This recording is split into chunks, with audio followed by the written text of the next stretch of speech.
Settima puntata, gentili telespettatori, di Guarda che Stella, dedicata all'architettura, tutta qui concentrata su Rivignano, perché oggi c'è un convegno molto importante. Come vedete accanto a me Tiziana Cosmi, perché? Perché Tiziana Cosmi, come sempre, sarà la nostra inviata, la nostra stella che ci porterà a conoscenza di quello che accade in questa puntata. Una puntata, come ha detto Tiziana, tutta particolare, da vivere, ma soprattutto da gustare, perché l'architettura secondo me è anche questo: gusto, particolarità e tecnologia applicata.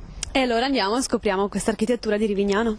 E allora scopriamola come? Lanciandoti di nuovo la parola a te, perché andiamo a conoscere con chi sarai vicino e soprattutto a scoprire architettura a Rivignano, perché si fa anche architettura, lo sai. Si fa? Così contento per Toldeo, andiamo a vedere il servizio. Andiamo.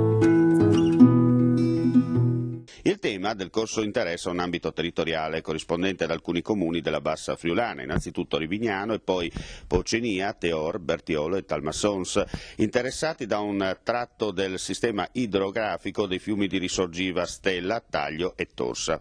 Il fulcro è in comune di Rivignano, nel borgo di Aris, in corrispondenza del complesso architettonico di Villa Otelio, su un'ansa dello Stella, già tema di progetto di un gruppo di studenti del laboratorio dell'anno scorso, del Parco della Villa e dell'Acquario regionale dell'Ente Tutela Pesca. Il tema di progetto riguarda la conservazione e la valorizzazione delle risorse fisiche di questo territorio, come condizione per il miglioramento della qualità dello sviluppo in accordo con le comunità locali, utilizzando gli strumenti dell'architettura in funzione di un futuro progetto di marketing territoriale. Una prima considerazione riguarda la comunità, anzi le comunità locali che vivono e abitano in questo territorio. Forte è infatti la cultura del paese, del borgo, non solo come residuo storico, bensì come fattore di identità, di organizzazione sociale, basti pensare al numero di associazioni presenti in ciascuno di questi paesi, e talora di innovazione. La vitalità dell'identità locale, tipica in generale del Friuli, tende a coincidere ancora in questa parte del territorio con la cultura rurale,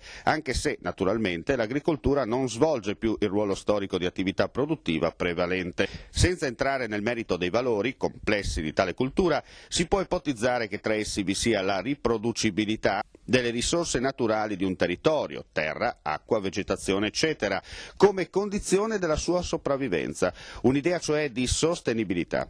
Il seminario, svoltosi il 23 novembre scorso a Rivignano, presso la sala consigliare del Comune, ha visto studenti, docenti e portatori di interesse, rappresentanti delle amministrazioni locali, delle aziende, delle proloco e degli enti del territorio, confrontarsi su temi suddetti e sulle esigenze degli operatori che lavorano sul territorio interessato. La parola ai protagonisti.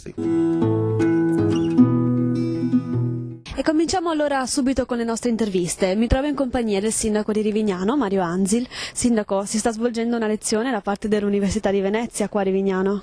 Sì, esattamente. La collaborazione tra il Comune di Rivignano e l'Università di Venezia di architettura, lo UAV, che era iniziata con l'idea di trovare delle soluzioni al problema del recupero di Villa Otelio lo scorso anno, tra l'altro tentativo fortunato perché ha portato al finanziamento da parte della Regione del recupero della villa stessa. Ecco, questa collaborazione continua quest'anno con un nuovo progetto, che è un progetto di promozione del territorio che sta intorno alla Villa Otelio e quindi il territorio del fiume Stella, e oggi l'Università di Venezia ha trasferito qua la sua sede e quindi svolge le sue lezioni proprio qui a Rivignano. Il tema è la promozione del territorio di Rivignano, del fiume Stella, della Villa Otelio di Aris. Eventi sempre più importanti per la valorizzazione del nostro territorio, riconosciuto quindi anche da istituzioni molto importanti a loro volta come lo UAV di Venezia.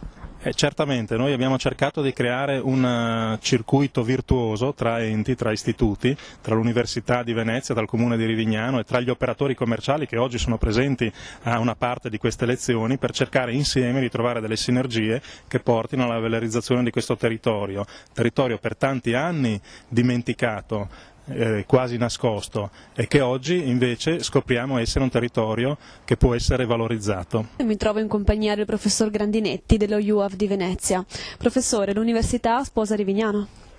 Ma sì, c'è un matrimonio al momento non di interesse in quanto è gratuito, però c'è certamente una forte tensione, diciamo, emotiva. Sto pensando a Giulietta Romeo, ma il cuore dello Stella, qui insomma sono particolarmente sentono questo rapporto, devo dire anche di ospitalità.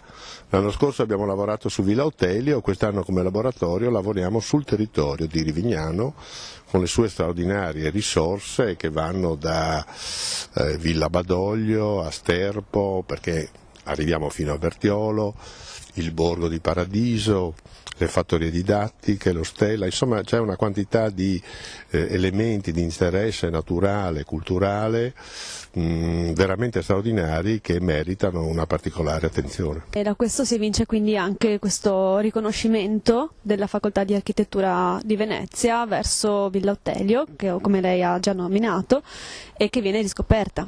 Villa Otelio è stato oggetto l'anno scorso di un intervento didattico che ha messo in moto la Regione, oggi la competenza è tornata regionale, quindi noi quest'anno non ci occupiamo di Villa Otelio, ma partendo da questa piccola capitale di questo territorio che è Aris, riconosciuta dai comuni intorno come un luogo di straordinaria centralità.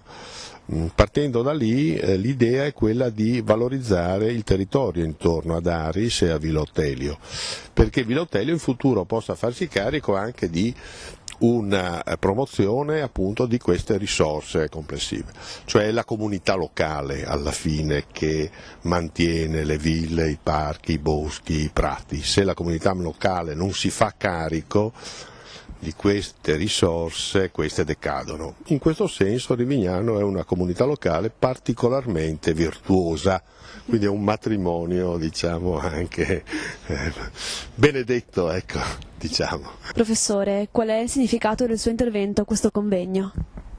Ma sono venuto soprattutto in quanto storico del paesaggio a osservare una realtà che mi sembra particolarmente significativa e interessante, proprio perché si può tentare di mettere insieme una serie di frammenti del territorio in un disegno unitario estremamente complesso e di una notevole densità culturale. Si è discusso molto prima diciamo così, del significato dei termini paesaggio e territorio. Il paesaggio non è nient'altro che un approfondimento e un'opera di qualificazione del territorio stesso attraverso interventi architettonici, ma soprattutto attraverso una percezione che non è soltanto visiva ma soprattutto culturale, quindi che ha i suoi fondamenti nella storia, nelle esperienze che vengono condotte, e quindi la possibilità di focalizzare in una maniera assolutamente nuova, possibilmente speriamo innovativa, questa realtà che presenta un grande carattere appunto significativo e di grande interesse. In questo senso penso che proprio il Friuli centrale sia un'area che offre queste diversità all'interno di un'apparente uniformità territoriale, diversità che derivano proprio dalla storia dei suoi piccoli centri, delle preesistenze come le grandi ville padronali, attività agricole, l'utilizzo ad esempio dei corsi d'acqua che fin dall'epoca romana, pensiamo allo Stella, l'antico Anaxum, diventano proprio i nuclei fondativi di questo territorio che sta diventando appunto per noi un riferimento rispetto al quale cerchiamo ragioni di radicamento e ragioni di identificazione, quindi ha un significato quanto mai attuale, anche se apparentemente proviene da una prospettiva storica, ma sappiamo che la storia va fatta vivere proprio rispetto alle nostre necessità attuali. Abbiamo conosciuto attraverso il lavoro fatto con i nostri studenti e l'ospitalità che il Comune di Rivignano ci ha dato questo territorio che, al di là delle emergenze, la Villa Otelio è una di queste, c'ha un patrimonio diffusamente interessante, fatto anche di piccoli oggetti, di piccole architetture, che vale la pena, che è molto importante studiare, che studiando le quali gli studenti stanno facendo una esperienza molto importante perché sono ben accolti, possono avere un contatto proprio diretto con le architetture, che è una cosa sempre auspicabile per gli studenti ma difficile da realizzare, e si sta rivelando una rete, no, di relazioni che sono una rete di relazioni storiche, una rete di relazioni formali, di relazioni materiche, gli stessi materiali, le tecniche che consentono di passare da una all'altra di queste architetture, facendo emergere un sistema storico che fa di questo territorio un punto di grande interesse. E sono ora in compagnia di Andrea Pertoldeo, che è un po' fammelo ricominciare. Trade Union, ok. E sono adesso in compagnia di Andrea Pertoldeo, che ha fatto un po' da trade union tra il comune di Rivignano e lo UAV di Venezia, in quanto lei è sia assessore qua appunto a Rivignano, sia docente presso l'Università di Venezia. Io conosco da anni il professor Grandinetti e quando sono diventato assessore ho pensato che un modo per promuovere il territorio poteva essere quello di stimolarlo attraverso uno studio che nascesse dal basso, nel senso da studenti che devono imparare, ma dall'alto, nel senso da altissimo profilo dei docenti universitari. Spesso quando pensiamo all'architettura ci vengono in mente le grandi città europee, Roma, Parigi, oppure magari i grandi monumenti internazionali. Scopriamo però che non è sempre così e che possiamo trovare dei piccoli gioielli proprio vicino a casa. Mi trovo in compagnia di Laura Tallon, studentessa dello UAV di Venezia. Laura, qual è la tua impressione qua a Rivignano? Beh, allora sicuramente per noi che studiamo a Venezia, quindi che facciamo parte della facoltà UAV, è una grande opportunità scoprire dei territori così vicino a casa nostra. La maggior parte degli studenti infatti è veneta, però quasi nessuno conosce questa realtà come ce l'hanno presentata adesso i nostri docenti, e qui riconosciamo dei luoghi intatti che mantengono la loro, diciamo, sostenibilità e che ci portano a pensare che non per forza tutti i luoghi debbano essere contrastati, diciamo, dall'opera dell'uomo. Quindi noi che studiamo per un indirizzo di conservazione del territorio e conservazione dell'architettura ammiriamo il Friuli per il territorio, per com'è, e cerchiamo di prendere spunto da esso senza anteporre il nostro pensiero, ecco. E quindi è una grande opportunità per noi e vediamo insomma dove ci porterà questo progetto. Abbiamo scoperto insomma che da queste parti si fa architettura, si progetta qualcosa di nuovo, qualcosa di particolare, vengono coinvolti i giovani, insomma il futuro che avanza come si dice in questi casi. Allora Tiziana, ti sei divertita come sempre? Sì, è stato molto divertente e anche molto interessante, perché abbiamo potuto scoprire degli aspetti di Rivignano forse un po' diversi da quelli che normalmente osserveremmo. E quello che è da dire è che tu rispetto a tanti altri non sei stata 30 anni a dire Dawa. No, non sono stata 30 anni a dire Dawa, solamente 25. Non a caso, guarda che stella. E allora, gentili telespettatori, non resta che augurare a tutti voi un buon proseguimento di giornata con i nostri programmi della nostra rete televisiva, ricordandovi che siamo anche su YouTube, siamo anche su Facebook. Allora io sono venuta apposta qua vicino a te per dire guarda che non mi dispiace ai nostri telespettatori di cercare la nostra pagina su Facebook, cliccate mi piace e magari scriveteci anche un piccolo commento, un piccolo saluto. Come sempre alla prossima e ripeto ancora, buon proseguimento di giornata con i programmi della nostra rete televisiva. Non mancate, arrivederci.